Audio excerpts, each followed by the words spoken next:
Right, we're going to have to jump straight into the reviews now because we have spent way too long talking about this. We're rusty, Billy. We need to remember to keep ourselves to time. My God. So, first review up is Wonka, and this is one that I've actually seen, so I'm going to be able to contribute.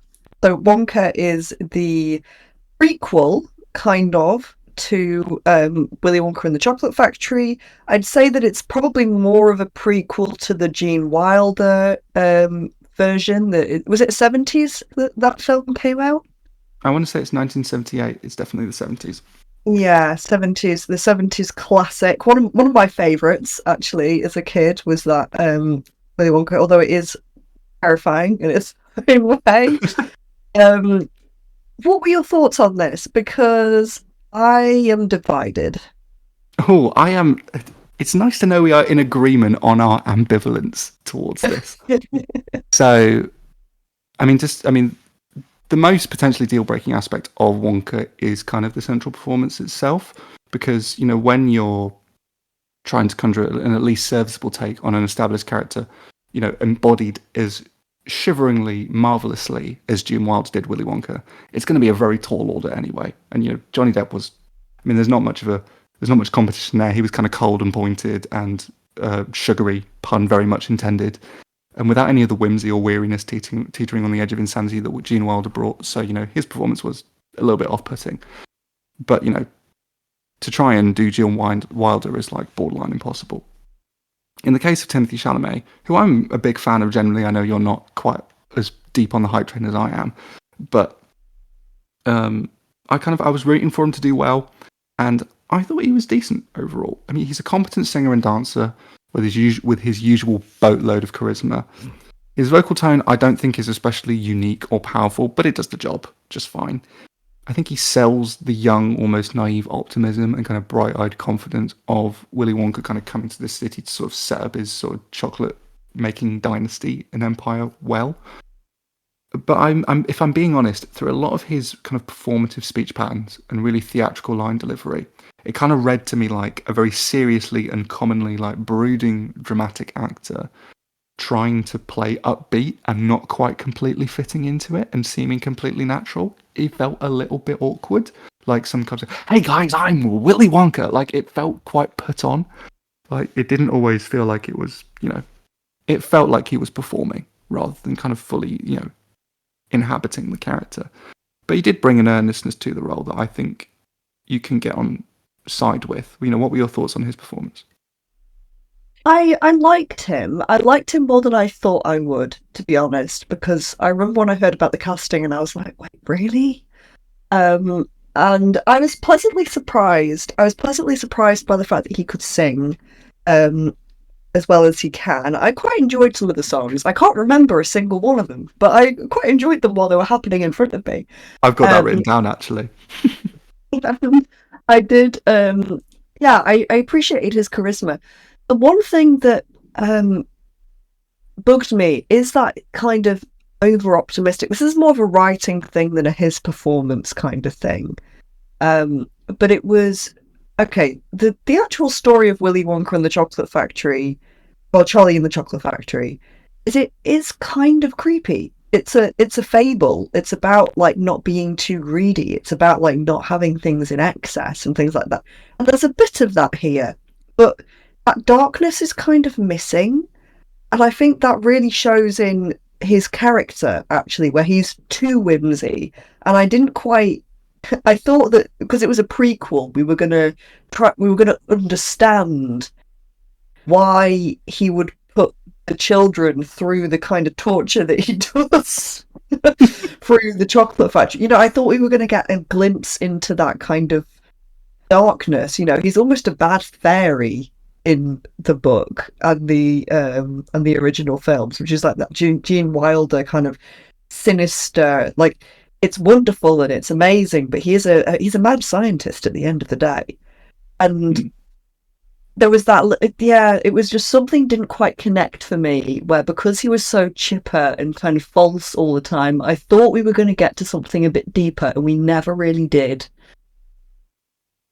No, I didn't really feel like I think when you watch a prequel and you're getting a younger version of a character and the performance is very clearly inspired by the older version of the character played by a previous actor, you kind of want to feel like that the person you get at the end of the film is kind of naturally going to progress into the character we've already seen in kind of the older incarnation of him. So, you want to feel like the Timothy Chalamet Wonka we get at the end of this is going to naturally evolve into the person we get in Gene Wilder.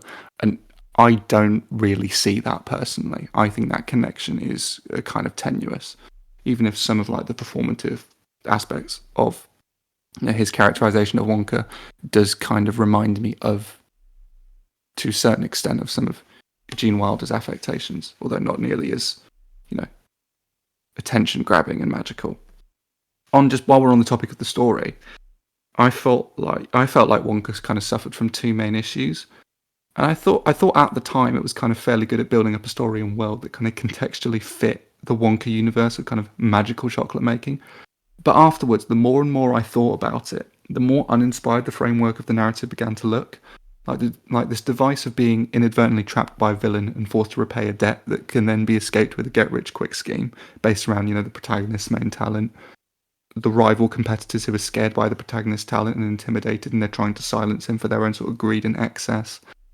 A nemesis from the past who may turn out to be not so much of a nemesis after all. It kind of, when you look at it like that, there are lots of kind of origin story tropes that kind of start to make the framework of the narrative feel quite uninspired and make it feel kind of run of the mill, even if it's pretty serviceably delivered. And, like you said about the music, whilst it was perfectly fine while it was on, and like the choreography is elastic and extravagant and buoyant, and it's, mid-paced edit, so it's not too, rapidly cutting, and it's framed pretty wide, so, you get a good sense of the space and the geography of the dance numbers and musical numbers. I could not aside from Pure Imagination and the Oompa Loompa song, which are old songs anyway, they're very well known at this point. I couldn't sing you a single melody or vocal line or chorus from any song in the film apart from maybe Scrub I Scrub. tell why I can do one, and that's What one? Do you have a sweet tooth? I Oh do. yeah. I remembered that. Yeah, I just think the music was kind of melodically a bit flat and a bit unmemorable. They weren't snappy enough. I wanted them to be catchier. But that's not a total deal breaker, I guess. Because they were kind of fine while they were on. But there Then wasn't. think about the original, the 70s one. Can you remember a song from that isn't Imagination or the Oompa Loompa song? But I don't feel like that's but I don't feel like that's a fair comparison because I haven't seen it in about 15 years. Yeah, but no, I have seen it more recently, and the songs the songs in that aren't that strong, apart from those mentioned ones. So I wonder if maybe they were attempting to copy the style of it, but the style of those songs isn't that catchy anyway. Because I know that there's like a Veruca Salt song, which is rubbish. From memory, it was always my least favorite, and there was yeah, I can't. There's like Cheer Up Charlie or something at the beginning, but I don't think, and not as good, not as Pure Imagination. I think that is very firmly the highlight. Yeah. Okay, so maybe that's maybe a point of comparison I would be interested to go back and watch. Because now having seen it, I do want to go back and revisit the original Gene Wilder version just to see what that's like, kind of all these years later. But yeah, no, that's an interesting point about the memorability of the songs. I'll have to keep that in mind when I eventually do a rewatch. Just one or two last points before we move on. I've seen a lot of praised heaps on Carla Lane's performance as Noodle. I thought she was really flat, and I'm not seeing the confidence that's coming across to other people. Did you find her? No, I actually really enjoyed Noodle. I've got to say that actually the supporting cast I thought was excellent. That was like Yes, one of the I did main too. reasons why I enjoyed this more than I Yeah, thought I would. I mean, like the Olivia Colman bit in the inn, that felt very Roald Dahl to me. very Um, pantomime villain, done really well, very yes, ghastly, which I really entertaining. enjoyed. I really like that. I mean, I think Roald Dahl is gross. Like, Roald Dahl is his stories are always a bit grim and dirty and, purposefully so. And this did feel a little bit too clean for me. But those two, I was like, yes, this is Roald Dahl. I feel like the man himself would Grungy. approve. Um, Yes, the, definitely.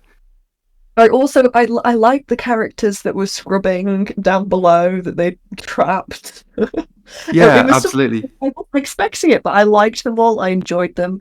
I also really liked the villains. I thought all three of them were just having the time of their lives, like hamming it up. Yeah, it was great fun. I didn't hate it. In fact, when I was in the cinema watching it, I enjoyed it quite a bit. I think I got fatigued with it at some point, mostly down to like whimsy, sparkles. I'll be having fun. Oh no, the whimsy's gone. Let's bring the whimsy back. That Bit of a grated after a cycle. while.